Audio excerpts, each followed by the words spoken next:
Magandang araw po sa inyong lahat. Ito na naman po tayo, ang inyong lagalag na guro upang pag-aralan natin ang FOIL method for product of two binomials. So, our goal is to use FOIL method in getting the product of two binomials. So, for example, x plus y times a plus b or x plus y times a minus b. Okay? So, what is FOIL method? So, FOIL, that is an acronym po. So, FOIL means first terms. So, here are first terms. O means outer terms. Nasa labas naman pong terms. Outer terms. So, let me have pointer. Okay? O means outer terms. I means inner terms. Yung nasa gitna po. Yung 4 and 2x. And L means last terms. Ito naman po yun. So, FOIL stands for first terms, outer terms, inner terms, last terms. So, that is the manner on how you will multiply binomials. Okay? So, for example, we have 3x plus 4 times 2x plus 1. So, how will you answer this? First, terms. So, our first terms are 3x and 2x. So, the product of 3x and 2x. Then, outer terms are 3x times 1. So, that is 3x times 1. Then, our inner terms are 4 times 2x. So, these are inner terms. So, and our last terms are 4 and 1. So, that's our last terms. So, you perform your operation. 3x times 2x is 6x squared. 3x times 1 is 3x. Then 4 times 2x is 8x. 4 times 1 is 4. So you combine like terms. So that is 3x plus 8x. So that is 11x. So your final answer is 6x squared plus 11x plus 4. Okay? So let's try solving more problems. Okay, so example. Okay, so for example, 2x plus 3y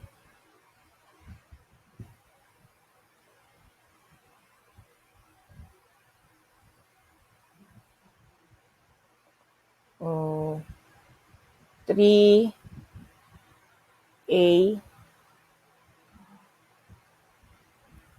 plus 2y. So these are two binomials. Okay, so binomial means two terms. So bi means two, so two terms. So for example, so how will you answer that? So let's use FOIL method. So first terms here. So outer terms here. Right? Inner terms here. Inner terms here. Then your last terms here.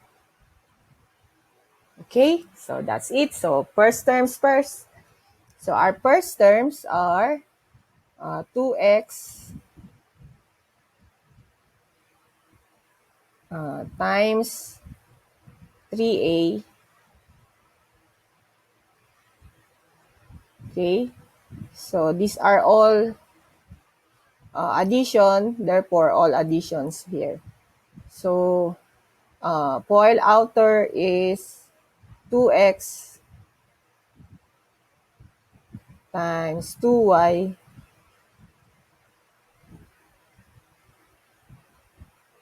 plus inner is 3y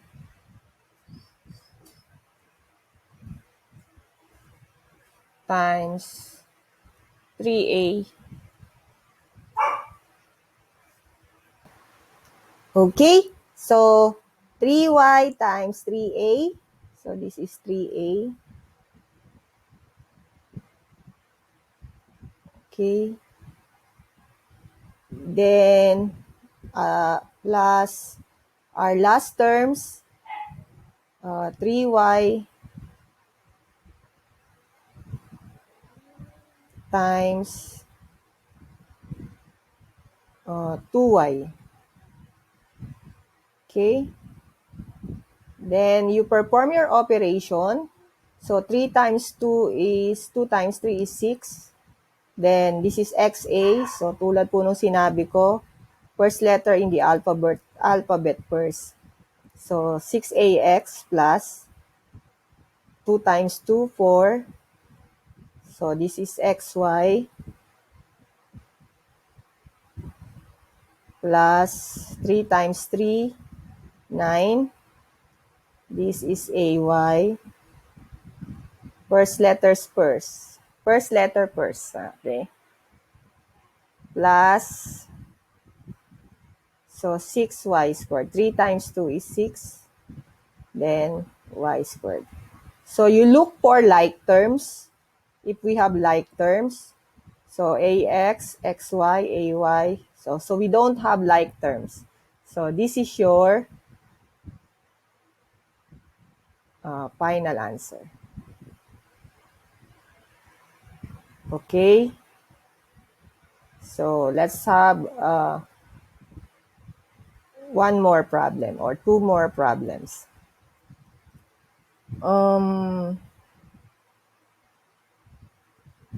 Okay?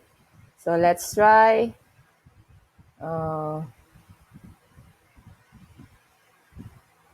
3a squared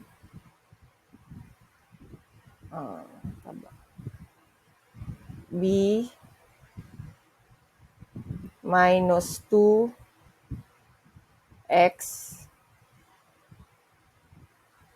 So, multiplied to 4a b squared minus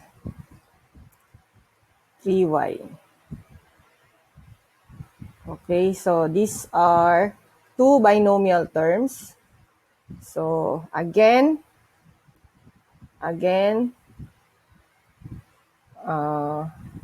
FOIL method.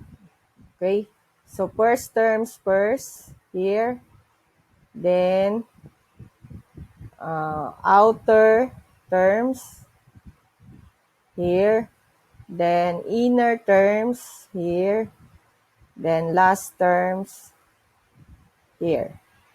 Okay, so let's proceed.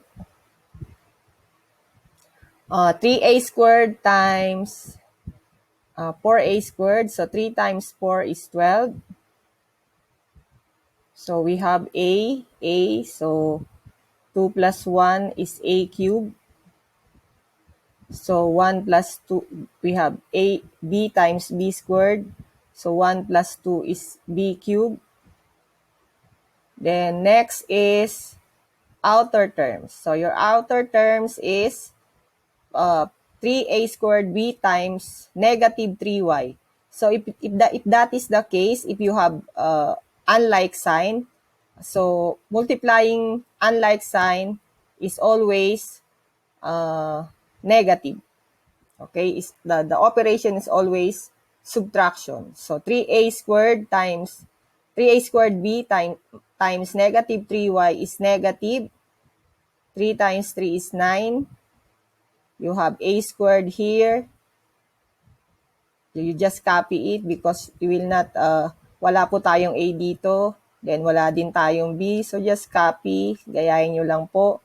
Then wala tayong y. So you copy everything. Okay, so we have our outer terms, then our inner terms. Again, this is negative, then positive. Therefore, your operation is negative. So 2 times 4 is 8. X. So we don't have AB here. We don't have X here. Therefore, you just copy.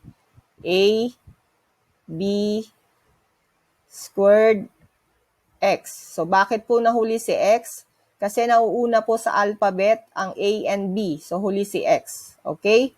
So again, our last terms, negative 2x times negative 3y. So this is multiplying like term.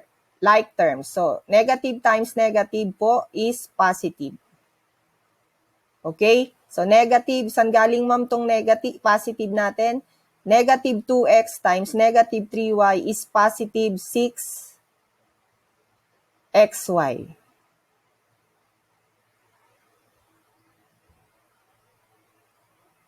Okay? So, you look for like terms that you can combine, yung pwede nyo pong pagsamahin, a cube, b cube, by, ab squared, 6xy. So, you don't have like terms, wala po kayong like terms, therefore, this is your final answer.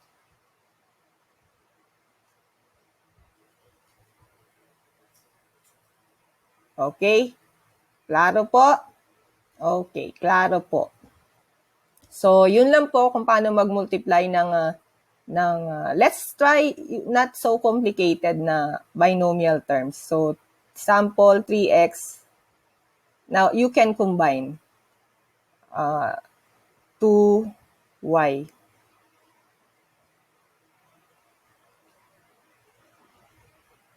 Okay, so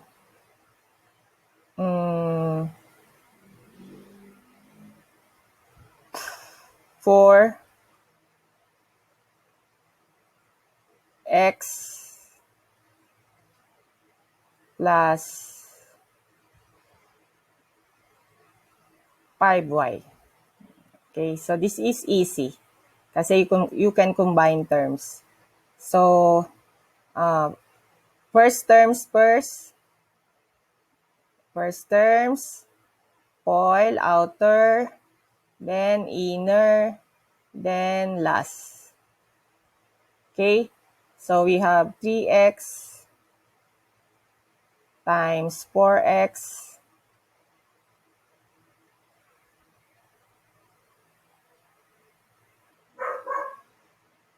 okay, so outer is positive 3x times positive 5y, that is positive. So 3x times 5y, 3 times 5 is 15 xy. Saan po yan galing? Ito po yan ito saka ito.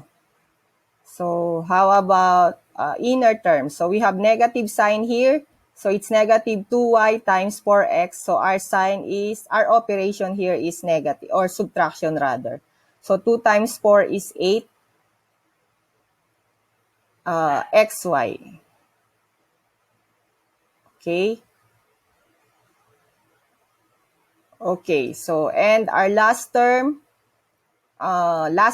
are negative 2y plus positive y times positive y is, so, unlike sign again, so it's negative 2 times 5 is 10 y squared. Okay, so you can look for like terms in your book. Oh, I'm simplifying agad-agad. So, sorry guys. So, sorry, sinimplify ko kaagad. So, this is 12x squared. Hala, nag-compute sa isip. Sorry. So, 12x squared. So, then you simplify. This is, if you notice, 15xy and negative xy, they are like terms. So, xy sila parehas. So, you just perform the operation na para lang po kayo nagsusubtract. So, pag may addition of unlike sign, so you subtract, then you copy the sign of the bigger number. So, 15 minus 8 is 7. So, you copy the sign of 15, that is positive 7xy.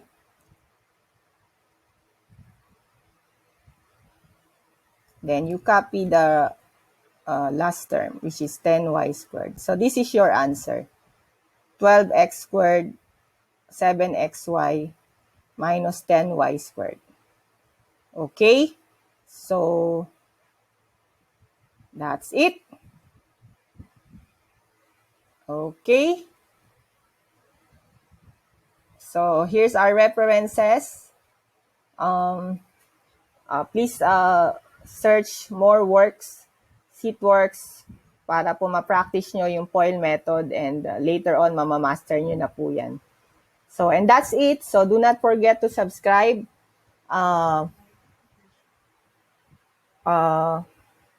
to Lagalag na Guro, my YouTube channel. And don't forget also to